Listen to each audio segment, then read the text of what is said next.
ដោយសារតែ hosting មានការ update ចេញរូបរាងថ្មីក៏ដូចជាបន្ថែម RAM បន្ថែមទៀតដែរតើគ្នាអញ្ចឹងហើយគឺមានគ្នាយើងមើលវីដេអូមុនគឺធ្វើទៅខុសពីវីដេអូអញ្ចឹងថ្ងៃហ្នឹងគឺខ្ញុំមកប្រាប់តើគ្នាពីរបៀបយើងទិញ server នៅក្នុងការ update ថ្មីមួយហ្នឹងហើយមកសារហ្នឹងគឺខ្ញុំអាចនិយាយបានថាគឺវាងាយស្រួលជាងលើកមុនតើគ្នាសារមុនហ្នឹងគឺយើងនិយាយរឿង password រឿងអីនិយាយច្រើនខ្លាំងមែនតើដល់ពេលមកសារហ្នឹងគឺវាល្អជាងមុនច្រើនអញ្ចឹងតើគ្នាមើលវីដេអូនេះហើយហ្នឹងគឺនឹងចេះទិញ hosting ដោយខ្លួនឯងហើយតើគ្នាខ្ញុំក៏អធិស្ឋានដែរតើគ្នាគឺមកប្រហែលថ្ងៃហ្នឹងគឺខ្ញុំរវល់ច្រើនខ្លាំងមែនតើអ្នកដែលគាត់ឆាតមកទិញ hosting ឯហ្នឹងគឺភាគច្រើនខ្ញុំបានតបតែមកទេតើគ្នាអធិស្ឋានមែនតើឥឡូវហ្នឹងគឺខ្ញុំរៀងរួចដៃខ្លះហើយក៏ចេះដាក់មកវីដេអូឲ្យតើគ្នាហ្មងទៅតើកុំឲ្យខាត់ពេលកាន់តែយូរទៀតតើគ្នាចូលទៅដល់វីដេអូយើងតែម្ដងតែ hosting នៅដែរតែតើគ្នាខ្ញុំមានដូរ domain ទេ host.kesor.cam នឹងឯងហើយយើងនឹងចូលមកដល់ក្នុង website របស់យើងហើយតើគ្នាហើយតើគ្នាអាចមើលបានគឺវាអត់មានអីទៅកែច្រើនទេគ្រាន់តែបន្ថែម RAM នៅខាងក្រោមនេះមានដល់ 16G អញ្ចឹងណាតើគ្នាបើសិនជាគ្នាយើងចង់ទិញយកទៅលេងអីគឺទិញទៅតែខ្ញុំបញ្ជាក់ទៀត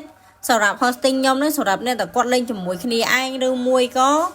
រៀនធ្វើ server រៀនអីចឹងទៅខ្ញុំអត់ recommend ឲ្យតើគ្នាយកទៅបើកឲ្យគេលេងច្រើនរយនាក់ទេអញ្ចឹងសង្ឃឹមថាតើគ្នានឹងនិយាយស្ដាប់គ្នាបានតឥឡូវហ្នឹងគឺយើងមើលហើយធ្វើការចុចកន្លែងពាក្យ login នេះមកតើគ្នាដើម្បីយើង register login វានៅមួយគ្នានឹងឯងទៅពេលយើងមកថ្មីគឺយើង register ទៅតើគ្នាដាក់ឈ្មោះដាក់ email ហើយនិង password របស់យើងមកហើយចុច register មក plate មកគឺវានឹង load មកបាន account នេះសាមុនក៏ធ្វើអញ្ចឹងដែរតើខ្ញុំរៀងលឿនបន្តិចហើយវាមានអីញញ៉ៃច្រើនទេហើយយើងចុចមកកន្លែង pricing ឬមួយក៏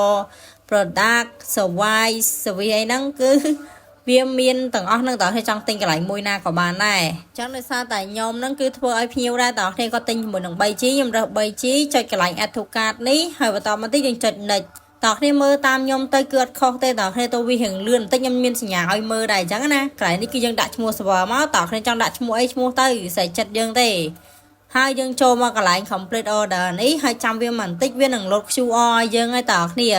ហើយខ្ញុំបញ្ជាក់តើគ្នា load មកភ្លាមគឺ scan ភ្លាមទៅហើយមួយទៀតគឺវា scan បានតែម្ដងណា QR មួយតែច្រឡំថា QR មួយហ្នឹងមកហើយ scan លើកក្រោយទៀតអត់បានទេហើយនៅពេលដែលយើង pay ហើយតើគ្នាចាំវាបន្តិចទៅវាកំពុងតែបង្កើត server ឲ្យយើងហើយតាមមួយផ្លែដែរតើគ្នាចាំវាឲ្យ load ពាក្យថា active មកនេះឃើញអត់គឺវា load ពាក្យថា active ហើយអីដែលយើងត្រូវធ្វើបន្ទាប់តើគ្នាមិនបាច់ញ៉ៃច្រើនទេ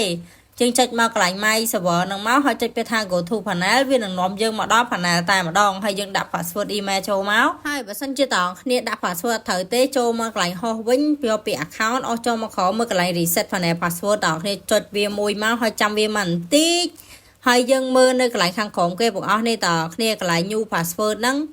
យកខាងក្រោមគេបងណា new password ហ្នឹងគឺយើងយកមកដាក់នៅកន្លែង panel ហ្នឹងទៅគឺយើង log in ចូល panel យើងបានហើយតើគ្នាឃើញអត់គឺវាងាយស្រួលមែនតើមិនបាច់តាក់ទងមកខ្ញុំទេតើគ្នាធ្វើខ្លួនឯងក៏បានដែរនេះហើយយើងកន្លែងហ្នឹងគឺត្រូវ verify បន្តិចវាឲ្យជ្រើសរើសអីយើងរើសតាមវាទៅតើគ្នាកន្លែងហ្នឹងគឺយើងត្រូវតែចុចដាច់ខាតយកហ្មងរួចជាការស្រេចនេះតើគ្នាឃើញជាមួយនឹង server របស់យើងអត់អញ្ចឹងតែប៉ុណ្្នឹងទេអត់មានអីញ៉ៃញ៉ៃទេគ្រាន់តែយើងចូលមកបង្កើត accountហើយយើងទិញ server ហើយ log in ចូល panel តែប៉ុណ្្នឹងតើគ្នាមានអីញ៉ៃញ៉ៃច្រើនទេហើយ set up ទៅចង់ធ្វើអីធ្វើទៅ